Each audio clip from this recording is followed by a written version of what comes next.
आप देख रहे हैं न्यूज ऑफ फतेहपुर।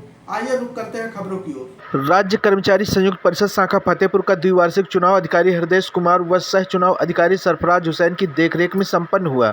अधिवेशन में मुख्य अतिथि के रूप में राज्य कर्मचारी संयुक्त परिषद के प्रांतीय महामंत्री सुबरण यादव ने शिरकत की।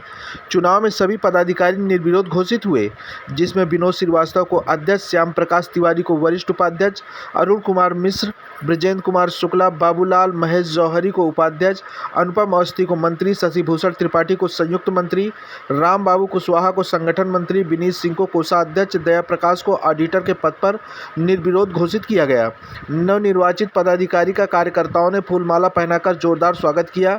उसके बाद पदाधिकारी को पद एवं गोपनीयता की शपथ दिलाई गई। इस मौके पर बोलते हुए नवनिर्वाचित जिला अध्यक्ष विनोद श्रीवास्तव ने कहा कि वह कर्मचारियों के साथ कंधे से कंधा मिलाकर काम करेंगे, उनकी समस्याओं के निराकरण और हितों की रक्षा के लिए आगे बढ़कर लड़ाई लड़ने का काम करेंगे। उन्होंने कहा कि कर्मचारियों का उत्पीड़न किसी भी दशा में बर्दाश्त नहीं किया जाएगा। इस मौके पर पूर्व जिला अध्यक्ष अशोक कुमार, लवलेश, सुरेश, पूनम श्रीवास्तव समेत कई लोग मौजूद रहे। रिपोर्ट प्रवीण कुमार के साथ। चूँकि एक 2004 की 1 जनवरी 2004 से भारत सरकार ने लागू किया था और बाकी राज्यों ने 2017 तक अलग अलग राज्य किया। एक PFRDA एक्ट बना था गवर्नमेंट ऑफ इंडिया के, जिसके तहत सभी देश के पूरे कर्मचारी, चाहे वो प्रदेश के हों चाहे भारत सरकार के, सब पर लागू हुआ।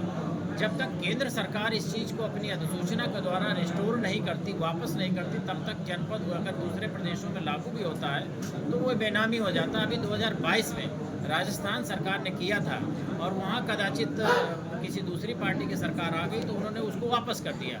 हिमाचल में पर्टिकुलर एक पार्टी ने घोषणा पत्र में कहा था, कर्मचारियों ने उनका सलाह साथ दिया और वो रूलिंग में आ गए तो उन्होंने बहाल किया।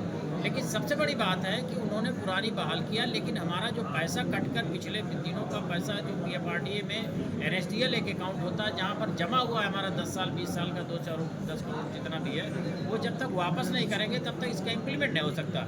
तो कुल मिला के आपके माध्यम से मैं ये बताना चाहूँगा कि जब तक उस एक्ट को रिस्टोर नहीं किया जाएगा, वापस पुरानी पेंशन व्यवस्था गवर्नमेंट ऑफ इंडिया नहीं जारी कर देगी, तब तक अगर प्रदेश सरकार चाहे भी तो भंवर जाल में फंस जाएगी। क्योंकि PFRDA जो एक एक्ट है उस पर पैसा जमा करने का, निकासी का और दूसरे चीज़ों की तो व्यवस्था है, लेकिन अगर हम क्विट करना चाहें तो उसकी व्यवस्था नहीं है। ये भारत सरकार को करनी पड़ेगी। तो ये जाहिर सी बात है कि जब तक government of India will power अपना प्रयोग करके उस चीज़ को बहाल नहीं करती, तब तक बाकी प्रदेशों को बना देने से एक दीवा स्वप्न होगा, वो जमीन पर लागू नहीं हो सकता। आपका परिचय भी है? मैं सुबरण सिंह यादव, महामंत्री राज्य कर्मचारी संयुक्त परिषद उत्तर।